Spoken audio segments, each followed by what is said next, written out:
What's the meaning of busload?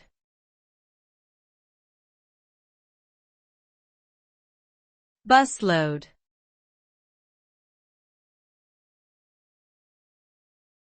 Busload.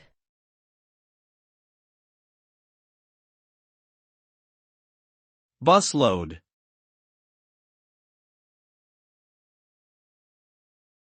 Busload.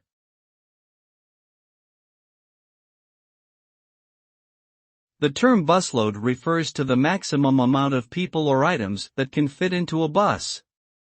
The capacity of a bus varies depending on its size, design, and intended use. A typical passenger bus can accommodate around 40 to 60 passengers, while larger buses such as tourist coaches can have a capacity of up to 80 people. The term busload is often used in the context of transportation planning and logistics to dictate the number of passengers or goods that can be efficiently transported by bus. It is an important consideration for bus operators and event organizers to ensure safe and comfortable transportation for all passengers.